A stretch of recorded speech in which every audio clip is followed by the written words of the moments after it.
আসসালামু আলাইকুম, চলে আসলাম আরেকটি নতুন ধামাকা ভিডিও নিয়ে। শারমিন কিন্তু বিমানে খাচ্ছে, ওই কিন্তু এখনো বিমানের ভিডিও ছাড়তেছে। শারমিন কিন্তু বাড়িতে মানে বাংলাদেশ আইসা পড়ছে আজকে 4-5 দিন হয়, আর এখনো ওই আড়ালে আড়ালে থাকে। ওই মনে করতেছে যে দর্শকদের কাছে ওই মানে নতুন করে ভিডিও ছাড়বে আর সব কিছু ওই জানাবে।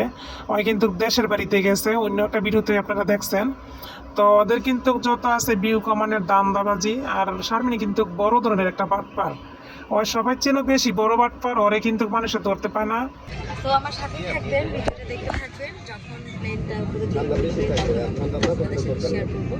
তো আমার সিট হচ্ছে নাদের পাশেই পড়েছে, আমার কেউ পড়ছিল।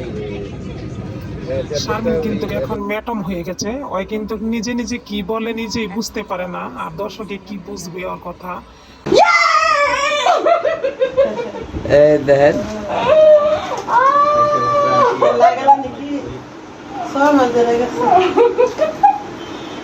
তো শারমিন চলে আসছে,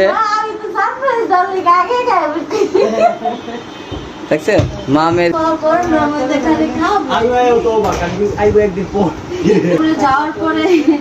সিঙ্গাপুরে যাওয়ার পরে এটা বুঝতে পারছি। আমি সিঙ্গাপুরে যাওয়ার পরের দিন আমার মাকে বলছি যে মা, তুমি যদি চাও যে তোমার ছেলেরা তোমার ভালোবাসুক, তাহলে তাকে বিদেশ পাঠাই দাও।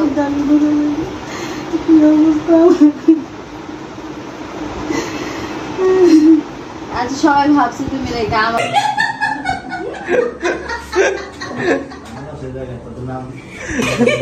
ডাইল বেটা যদি আমি না খাইতাম তো ডাইল হইতো না দিন।